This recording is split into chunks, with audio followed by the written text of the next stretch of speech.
और आज के स्टूडियो में हम आप लोगों को बताने वाले हैं R S. Agarwal math class 6 chapter number 22 की एक्सरसाइज नंबर 22। तो चलिए स्टार्ट करते हैं। सबसे पहले अगर हम देखें तो क्वेश्चन 1 में क्या है, डिफाइन द टर्म्स, मतलब कुछ टर्म्स गिवन है उन्हें हमें डिफाइन करना है। सबसे पहले यहाँ पर है डेटा। डेटा को हमें डिफाइन करना है, तो उसके लिए हमें क्या करना पड़ेगा, सिर्फ और सिर्फ इसकी डेफिनेशन लिखनी पड़ेगी। सबसे पहले यहाँ पर आपका आता है डेटा।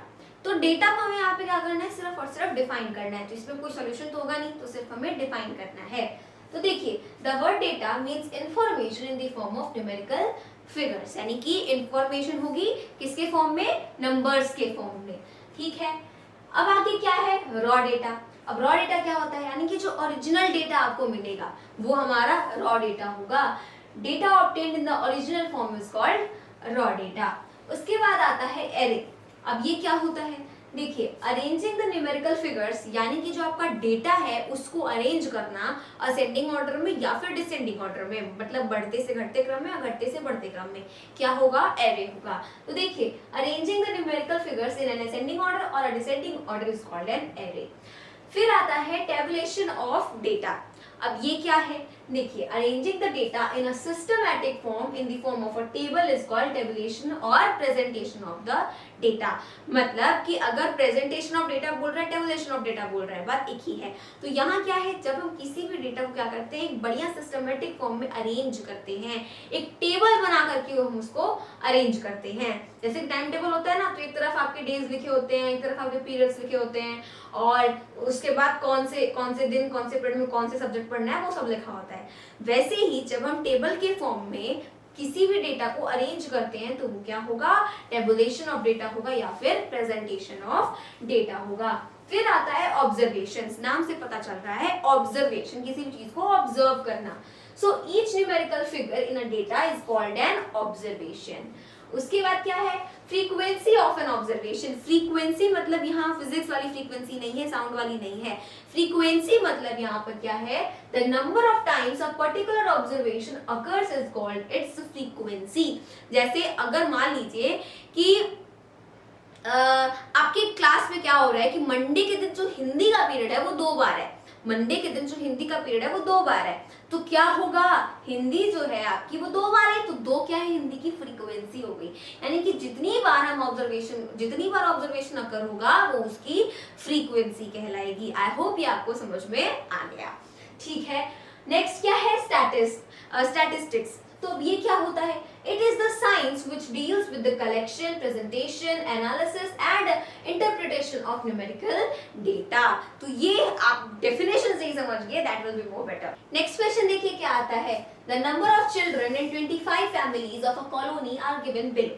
एक कॉलोनी है जिसमें 25 फैमिलीज हैं और उनके चिल्ड्रन यानी कि उनके जितने बच्चे हैं उनका नंबर आपको गिवन है 2, 0, 2, 4, 2, 1, 3, 3 ऐसे करके आपको 25 फैमिलीज के बच्चों के कितने बच्चे हैं वो आपको गिवन है, नंबर ऑफ चिल्ड्रन। तो देखिए, represent the above data in the form of a frequency distribution table. अब यहाँ आपको क्या करना है, एक फ्रीक्वेंसी डिस्ट्रीब्यूशन टेबल में ये सभी जो है इनको आपको, मतलब इन सभी को आपको क्या करना है, रिप्रेजेंट करना है जो डेटा है। चलिए करना स्टार्ट करते हैं। सबसे पहले क्या है कि 3 लाइन बनाते हैं, 1, 2, 3, यानी कि 3 हमने बना लिया, 3 बॉक्सेस। ठीक है, अब एक में हम क्या करेंगे,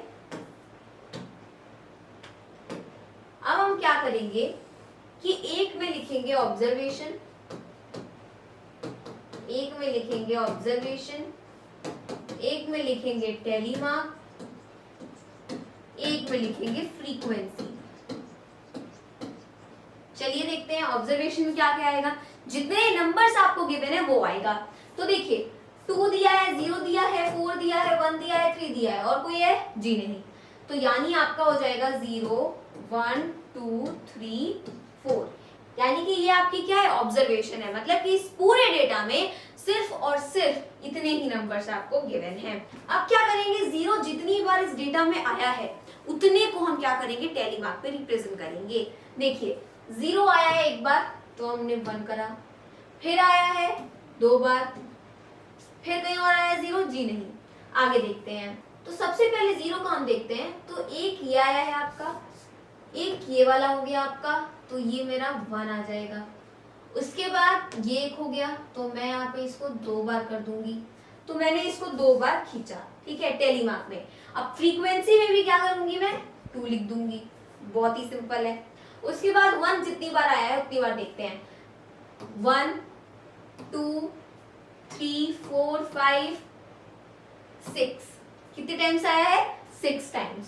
तो मैं क्या करूंगी, 1 2 3 4 5 6, यानी कि टेलीमार्क में हमें इसको रिप्रेजेंट करना है। उसके बाद फ्रीक्वेंसी में लिख देंगे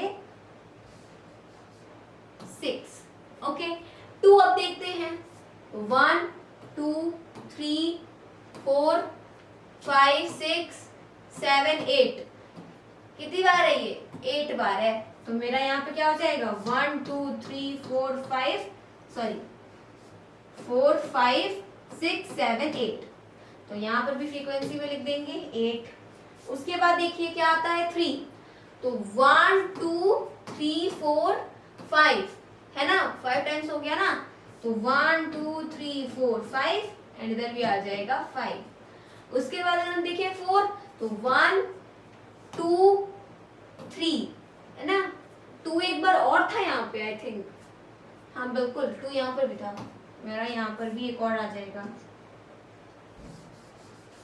ठीक है। तो यहाँ पे अगर मैं देखूं 4 को, तो वो कितनी बार है, 1 बार, 2 देन 3, तो मेरा यहाँ पे 1 2 3 एंड इधर आ जाएगा 3। तो ऐसे हमने इसको फ्रीक्वेंसी डिस्ट्रीब्यूशन टेबल में रिप्रेजेंट कर दिया, और ऐसे ही हम सारे डेटा को रिप्रेजेंट करते हैं। नेक्स्ट अब हमें सेम वही करना है, फ्रीक्वेंसी डिस्ट्रीब्यूशन टेबल में इसको रिप्रेजेंट करना है। क्या है, the sale of shoes of various size at a shop on a particular day is given below, यानी कि मतलब शूज है, किसी शॉप पे शूज है, तो अलग अलग साइजेस होते हैं, राइट, तो वो जो साइजेस हैं वो उस शॉप पे आपको गिवन है, ठीक है। अब क्या है, represent the above data in the form of a frequency distribution table. चलिए करते हैं, तो यहाँ पर हम एक ऐसे लाइन बना लेते हैं, पहले ही एक ऐसे एक ऐसे, यहाँ हम लिखेंगे टेलीमार्क्स, यहाँ हम लिखेंगे फ्रीक्वेंसी, एंड यहां पर हम लिखेंगे ऑब्जर्वेशन। ओके, ऑब्जर्वेशन में क्या क्या आएगा देखिए, सबसे पहले 6 है, 9 है, 8 है, 5 है, 4 है, 6 9 8 5 4, 6 9 8 5 4, जी हाँ बिल्कुल इतना ही है। तो हम लिखेंगे 4 5 6 8 9। 4 कितनी टाइम्स आया, लेट्स सी, 1, उसके बाद 2, और कहीं आया है 4, नहीं आया, तो 1 2, मेरा यहाँ फ्रीक्वेंसी में आ गया 2, बहुत ही बढ़िया। 5 देखते हैं, 1 2 3 4 5, मेरा यहाँ पे आ गया 1 2 3 4 5, इधर भी 5। उसके बाद देखिए अगर हम 6 को, तो 1 2 3 4 4, हाँ 4, तो मेरा आ जाएगा 1 2 3 4। एक मिनट, यहाँ पे तो 7 भी दिख रहा है, तो मेरा हो जाएगा 7 8 9, हो गया, हो जाता है, ठीक है, 7 8 9, तो 6 का भी हो गया 4, थोड़ा ऊपर बनाते हैं, थोड़ा और ऊपर बनाते हैं इसको, 4 1 2 3 4, मेरा यहाँ पे आ गया 4।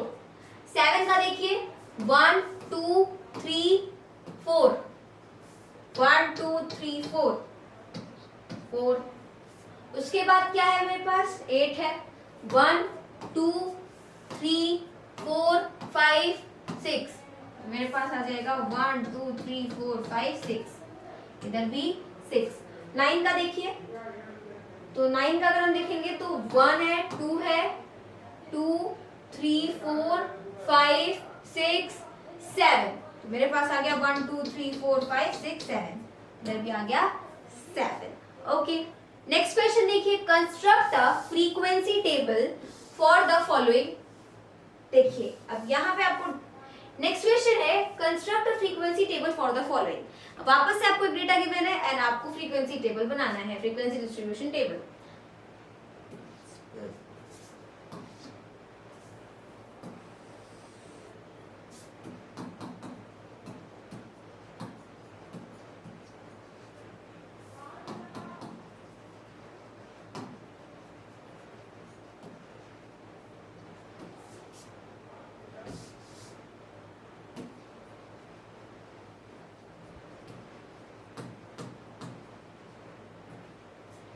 ये हो गया, क्या क्या है देखिए, 1 है, 2 है, 3 है, 4 है, 5 है, हाँ बस 5 तक ही है। तो 1 है, 2 है, 3 है, 4 है, 5 है। 1 कितनी बार है देखिए, 1 2 3 4 5, मेरे पास आ गया 1 2 3 4 5, फ्रीक्वेंसी में भी 5, 1 2 3 4 5 6 7, 1 2 3 4 5 6 7। 3 का देखिए, 1 2 3 4 5 6, 1 2 3 4 5 6, मेरे पास आ गया 6। 4 का देखिए, 1 2, तो 2 ही है, तो 1 2 2 आ गया। 5 का देखिए, 1 2 3, तो मेरे पास आ गया 1 2 3, इधर आ जाएगा 3। ओके, तो ये हो गया मेरा frequency distribution table. Next question देखिए क्या है, construct a frequency table for the following. देखिए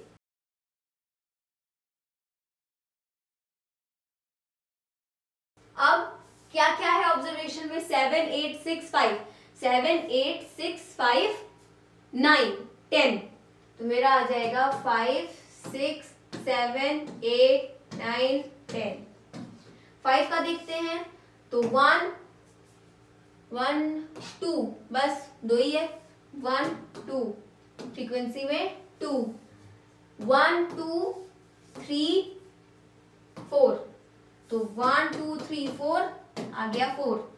7 का देखिए, 1 2 3 4 5 6 7, तो 1 2 3 4 5 6 7, 7 आ गया। 8 का देखिए, 1 2 3 4 5, 1 2 3 4 5, 5 आ गया। 9 का देखिए, 1 2 2, हाँ बस 2, 1 2 2 आ गया। 10 का देखते हैं, 1 2, इसका भी 2 ही है, मेरा आ गया 2। एक्सप्रेशन देखिए क्या है, fill in the blanks. First आता है data means information in the form of. यार मजा आ जाएगा अगर एग्जाम में क्या कर दिया, एग्जाम में फर्स्ट वाला क्वेश्चन और ये वाला क्वेश्चन दोनों साथ में दे दिया। यानी कि देखिए यहाँ पे क्या है, data means information in the form of numerical figure. ठीक है, तो मेरा आ जाएगा न्यूमेरिकल फिगर। उसके बाद क्या है, data obtained in the dash form is called raw data. क्या होगा, ओरिजिनल फॉर्म, बताया था ना मैंने, original form. Arranging the numerical figures in an ascending order और descending order is called an. क्या बोलते हैं, जब हम किसी भी डेटा को असेंडिंग ऑर्डर में या फिर डिसेंडिंग ऑर्डर में अरेंज करते हैं, उसको हम क्या बोलते हैं, एरे बोलते हैं। जब हम असेंडिंग ऑर्डर में या डिसेंडिंग ऑर्डर में किसी भी न्यूमेरिकल फिगर यानी किसी भी डेटा को अरेंज करते हैं, that is known as array. अब क्या है, the number of times a particular observation occurs is called its frequency. तो क्या होगा, फ्रीक्वेंसी है ना, वो उसकी क्या हो जाएगी, it's frequency. Arranging the data in the form of a table is called. जब हम टेबल के फॉर्म में किसी भी डेटा को अरेंज करते हैं तो वो हमारा क्या होता है, टेबुलेशन ऑफ डेटा होता है या फिर प्रेजेंटेशन ऑफ डेटा होता है। तो मेरा आ जाएगा टेबुलेशन ऑफ डेटा, या फिर आप प्रेजेंटेशन ऑफ डेटा भी लिख सकते हैं। So this was our exercise 22। मिलते हैं अगली वीडियो में, तब तक के लिए मेरे सभी दोस्तों को मेरी तरफ से जय हिंद, जय भारत।